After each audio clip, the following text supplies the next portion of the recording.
At Black Butte Range, Jerome Hall is showing a customer how to shoot a semi-automatic weapon. Slap. You can use the bottom portion of your hand. You slap that handle right there down. Okay. Hall is a military veteran who served in Afghanistan. Now he's the gunsmith at the range. When he first saw Trump's tweet, he thought it was funny, and still does. It just makes me giggle that everybody's all up in arms about this. That's because he doesn't think Trump was making a racial comment, but rather one about the places these Congress people represent. Trump saying they need to go back to their country is pretty much him saying go back to California, go back to New York. He wonders if Trump misspoke and meant to say state rather than country.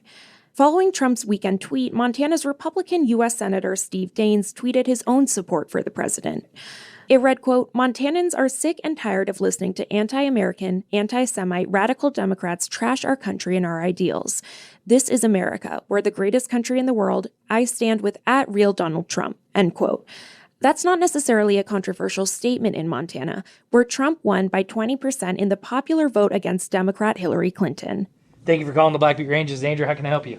Black Butte Range co-owner Andrew Stapleton is a Montana native who says he doesn't agree with everything President Trump does, but he stands by him when it comes to the controversial tweets. Essentially, how I read this is don't throw rocks if you live in a glass house. Meaning that if the 4 Democratic congresswomen that Trump was referring to can't solve problems in their own districts, they shouldn't dish out criticism of the president's policies. Stapleton says Trump's tweets weren't about race or nationality. It just has to do with go back and fix your areas, and then you can try to fix my area.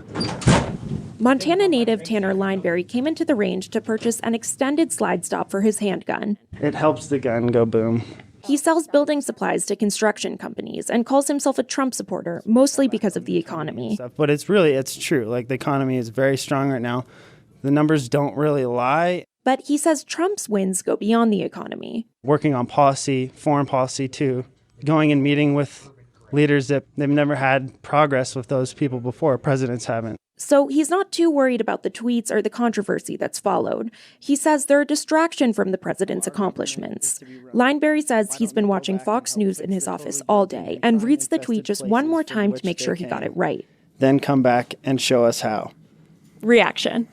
I mean, it doesn't sound like they really want to be here. So, I agree. If they don't want to be here, they should probably go somewhere else. He says Trump will have his support in 2020 so long as he doesn't go after gun rights. For NPR News, I'm Olivia Reingold in Billings, Montana.